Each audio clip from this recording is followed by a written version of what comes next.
Ironic deaths are both easy and hard to define. Unlike the Alanis Morissette song, there's a little more subtlety to calling a freaky death ironic. Some of the most tragic deaths in history, however, were true cases of irony and life finding a way to turn death into something simultaneously funny and fascinating. These crazy deaths and stupid deaths feature stories of people who died in ways you might not expect. Sure, a lot of funny deaths in history are extremely tragic and unfortunate, but very few are actually ironic. Feel free to debate the irony of these freaky deaths and ironic passings. Bando Mitsugoro was a Japanese kabuki actor and food daredevil. He was active on the kabuki circuit from the 1930s until his passing and was even declared a living national treasure by the Japanese government in 1973. The man was so famous in his native land that when he walked into a restaurant in Kyoto and ordered an illegally large helping of fugu, which is also known as pufferfish, in case you're familiar with that lethal food, the chef couldn't bring himself to say no to the actor who told the 4 fatal fish to bring it on. Mitsugoro had a generally cavalier attitude about the whole thing, telling his dinner companions that he could take the toxins, but passed later that night after enduring 7 hours of convulsing and paralysis brought on by the absurd helping of fugu. The chef was a victim too. He lost his license after the incident. Felix Powell was the force behind what was considered one of the most optimistic songs in history, Pack Up Your Troubles in Your Old Kit Bag and Smile Smile Smile. The song was known to have gotten thousands of soldiers throughout the horrors of World War I. A song with a mass effect like that could easily garner great royalties, but Powell carried greater inner burdens. He committed suicide while wearing his duty uniform, possibly too haunted by the war to see what was so upbeat about the song that got so many others through it. John Sedgwick was a major general for the Union Army in the Civil War who played key roles in famed battles like the Battle of Antietam and the Battle of Gettysburg. By the time of his death, he was the most senior major general in the Army and worthy of great respect. So at the Battle of Spotsylvania Courthouse, he stood proud at the front line directing the placement of the Union artillery. The Confederates were advancing however from 1,000 yards away, causing his subordinates to dodge and run around, hesitant at standing in the open. Incensed, Sedgwick declared he was ashamed of his men, that the enemy was too far to cause damage, and that they couldn't hit an elephant at this distance. Seconds later, he died after being struck by an enemy bullet below his left eye. Ariane Noelle Patterson, a student at North Carolina's Gardner-Webb University, got an unexpected gift from God for her 21st birthday. Patterson got down on one knee and celebrated her 21st birthday by saying, "Thank you God for another year of life," to all her followers on Twitter. And then she passed from a heart attack. In the middle of her religion class. Gary Hoy, a lawyer in Toronto, Canada, had a real affinity for demonstrating to visitors the strength of the glass in his 24th-story office. On a fateful day in July, Hoy was giving a demo of the glass strength by throwing himself at full force into the pane. On what was apparently his second demo of the day, Hoy's shoulder knocked the window free of its frame and he and the glass piece fell 24 stories down to the street below, much to the horror of the law students he was trying to impress. Bobby Leach was known for his daredevil antics. His most famous death-defying stunt was surviving going over the Niagara Falls in a barrel back in 1911. That fall fractured his jaw and broke both kneecaps, but it did not kill him.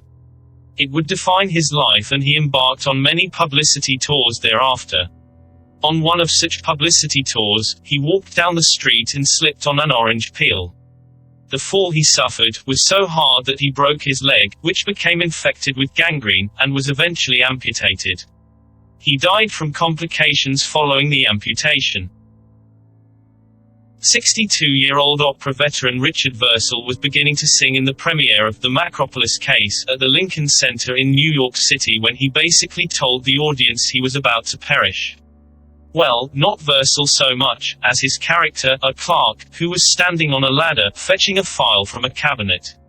After singing the line, "You can only live so long," he had a heart attack and fell 15 feet to the stage below. Jimi Heselden was the owner of the Segway company and an avid user of the two-wheeled motorized scooters the company produces. A multi-millionaire, he owned an estate in the countryside of England, and there would ride the rugged country version of the Segway. That particular contraption contained such luxuries as a mudguard and extra wide tires with deep treads for going off the road, caused there's nothing like off-roading on a scooter. But one day, while going off-roading on the rugged Segway, he literally went off the road and drove off an 80-foot cliff down to his death.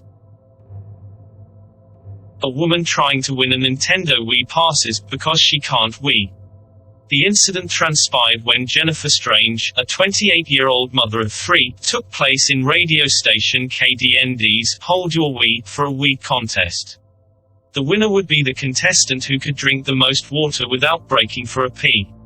Other participants speculated, after the game had ended, that Strange and some of the others participating in the contest drank upwards of 2 gallons of water in their efforts to win a $250 game box.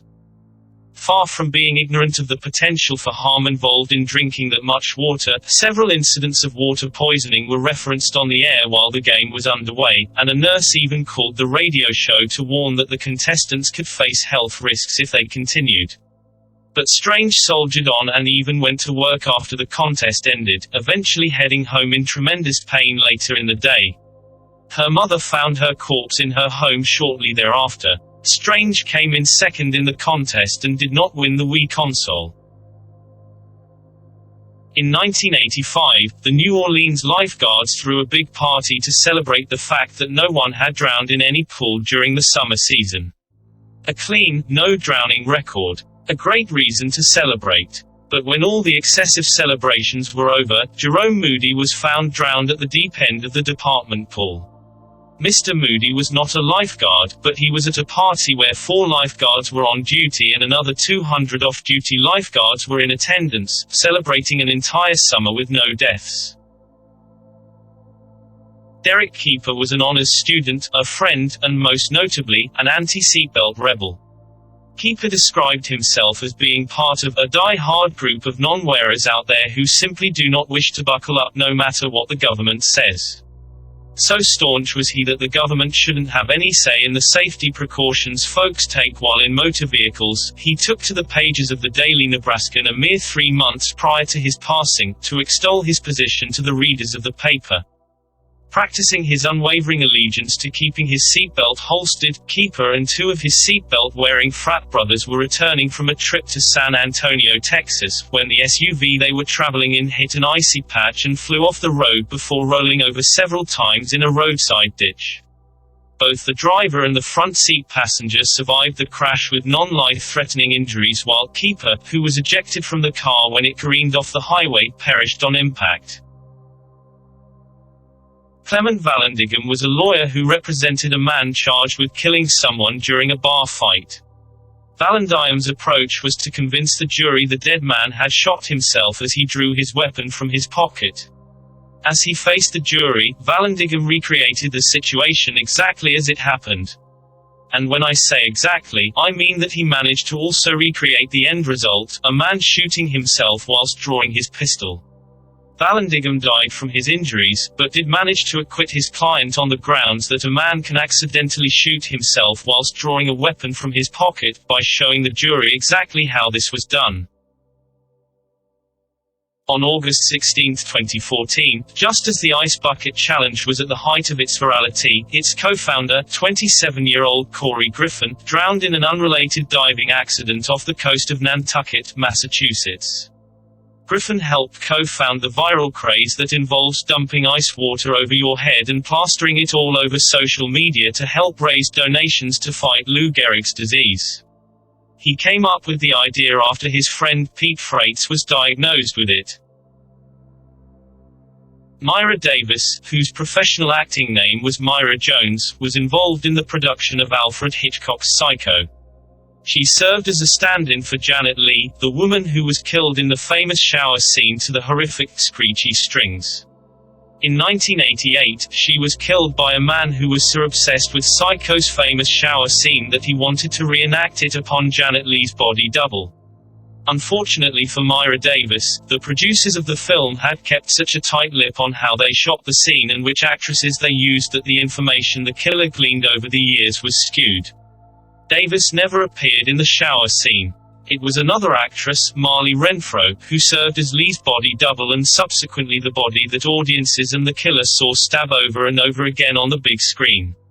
Not only was she killed in the same way someone was in the movie she was most famous for, but she wasn't even in the scene the killer was trying to recreate.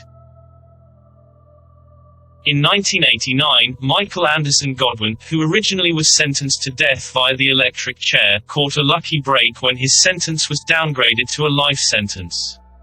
The universe decided the courts were wrong, so as the man was on his metal toilet, a fate horrible enough in and of itself, he tried to fix his pair of headphones. And to prove exactly how great of a decision-maker he was, he decided to bite down on a wire of his headphones while sitting on this metal toilet. This electrocuted him, using the wet metal toilet as a conductor, and the voltage killed him.